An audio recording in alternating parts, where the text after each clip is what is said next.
Saudações baianas, Daniela Mercury. Me encarregaram de fazer uma pergunta. Eu queria que você falasse um pouco sobre... você é uma das principais intérpretes da música popular baiana nas últimas décadas. Você divide com outras intérpretes e cantoras e com outros o canto que vem das ruas da Bahia, que vem dos guetos, que vem dos blocos afros. Você está muito associada, seu canto, sua música está muito associada a esse movimento que é um movimento social por igualdade, por justiça, contra a discriminação, contra o racismo. O tema central dessas músicas todas, direto ou indiretamente, é esse o tema. A Bahia luta por igualdade racial e pela valorização da contribuição negra para o Brasil. E mesmo não sendo negra, você é uma artista que é indissolúvel. Sua relação com esse movimento é importantíssima. Outro dia eu vi vovô falando da sua importância para tornar o Ilê mais conhecido e a música do Ilê mais conhecido. Eu tive noção dessa grandeza quando nós, no Ministério da Cultura, levamos você para ser a principal atração de uma semana de celebração em Cabo Verde. Cabo Verde teve um sítio reconhecido como patrimônio mundial, a Prainha. E eu tive a ideia de levar uma cantora, no caso você, levar você para fazer um show de homenagem do Brasil àquele momento de festa e de reconhecimento de Cabo Verde. O presidente me disse, vai ser o maior público de um show de música em Cabo Verde. A movimentação está sendo em todas as ilhas do arquipélago, uma movimentação popular gigantesca. E quando você começou a cantar, o povo inteiro, o público, cantando com você, sabiam todas as músicas. Eu fiquei impressionadíssimo, eu sabia, não lhe escolhi por acaso, e sabia da repercussão, mas foi impressionante. No final, o presidente virou para mim com os olhos marejados e disse, Daniela devolveu a África para nós. Então, essa importância, essa grandeza, essa capacidade que você teve de deslocamento e abraçar uma música importantíssima para a Bahia, para a negritude, para a luta contra o racismo. Eu queria que você falasse um pouco disso. Uau! Daniela, antes que você fale... com os depoimentos. Pois eu também estou, mas eu queria só fazer uma pequena correção no nosso ex-ministro. Quem disse para ele que você não é negra? Eu não sou negra, eu sou branca, mas eu entendo, né? Muito importante a gente deixar claro isso por causa exatamente do racismo estrutural, né? Mas eu entendo que a nossa cultura é impregnada, né? Eu digo que não é só impregnada, ela é maravilhosamente impregnada nesse sentido, né?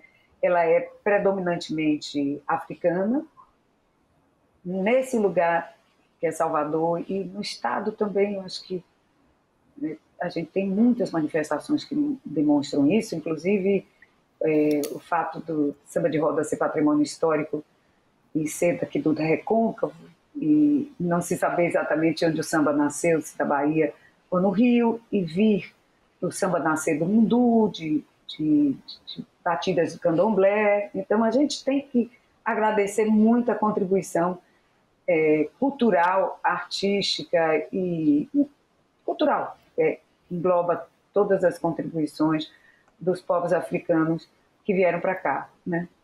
Então, realmente é difícil associar a pele e a cultura totalmente, mas é preciso dizer isso por uma luta política agora, é lógico. Não, sempre foi necessário dizer, porque os brancos sempre foram privilegiados, de alguma forma. E a gente sabe disso. Você estava falando dos bandeirantes, a gente tem que contar a história, e o meu sonho sempre foi, como disse muito bem, primeiro que eu quero agradecer muito a pergunta, a Juca, que eu admiro muito, que é um grande intelectual, que contribui para a cultura do Brasil, é um apaixonado pela cultura brasileira, trabalhou muito junto com o Gil, depois como ministros, né, de Dilma, e continua aí se movimentando e se mobilizando, fazendo comitês e discutindo caminhos para a cultura brasileira.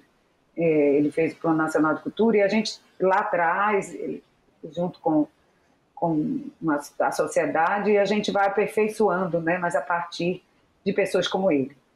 A Margarete, com certeza, também tem uma admiração muito grande por ele. E essa história de Cabo Verde é maravilhosa para as pessoas entenderem também no Brasil. Porque outro dia eu disse num programa de televisão que a Bahia influencia a música do mundo inteiro. E eu tive a alegria, a vontade também de sair do país, porque eu já tinha esse desejo como bailarina. Respondendo até a pergunta anterior, você falou assim, você esperava ser o que você... Eu sempre fui uma democrata, eu sempre coloquei a luta pela democracia, a luta pelos direitos humanos na frente de tudo que eu fiz. Tanto é que eu sou embaixadora do Unicef desde o começo da minha vida, minha mãe é assistente social, minha irmã é assistente social, a gente da nossa casa não desassocia o nosso trabalho, e principalmente o meu como artista. Minha irmã, Vânia Abreu, também tem um trabalho muito consciente, muito profundo, e o que a gente tenta, através da arte, é fazer as pessoas se amarem.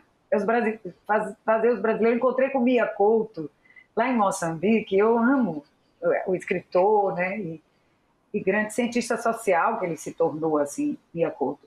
E nós conversamos que nós tínhamos o mesmo desejo. Ele também é um branco, que eu pensei que era negro quando eu li os livros dele, e ele fala da luta política, do povo moçambicano e tudo, e acho que tem muitas similaridades com a nossa luta.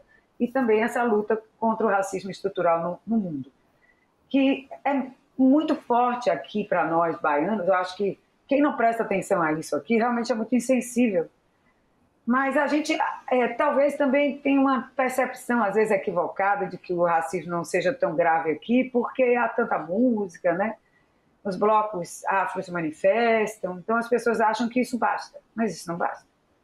A gente tem uma desigualdade tamanha, né? O Norte e Nordeste só começaram a receber realmente verbas a partir dos governos do PT, e as pessoas só puderam se desenvolver e começar a sair da escravidão moderna. Inclusive, a gente tem ainda escravidão no campo. Eu não quero deixar de falar isso aqui, porque eu acho que eu tenho trabalhado com a OIT também, em ações. Inclusive, no meu último carnaval, daqui a pouco eu lanço para vocês um documentário que vai ser lançado na ONU de Nova York sobre exatamente o trabalho escravo ainda que existe, né, moderno.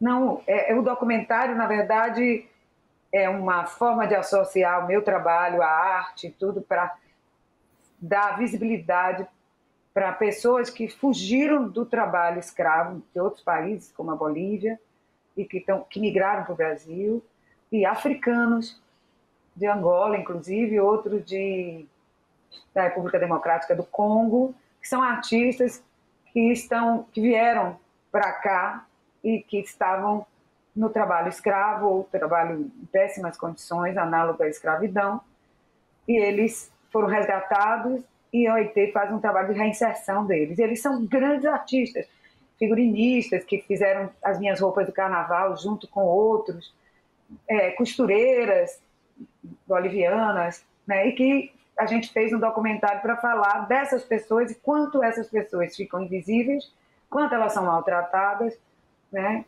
E quanto a gente precisa lutar contra todo tipo de abuso, né, de poder em relação ao trabalho do outro. Né? Porque aqui no Norte e Nordeste, né, a gente ainda tem muito trabalho escravo no campo. As pessoas não ganham quase nada. E aí a gente falou de terra indígena, não sei o quê. A gente precisa. Daniela, veja o que acabou de acontecer no sul do Brasil, nas vinícolas. Né? Este é um fenômeno que temos que combater. Quando a Daniela se refere à OIT, ela está falando da Organização Internacional do Trabalho. Que é um organismo. Eu estou tão inserida em tantas. Isso, tantas eu sei. Eu traduzo. O Ministério Público do Trabalho também.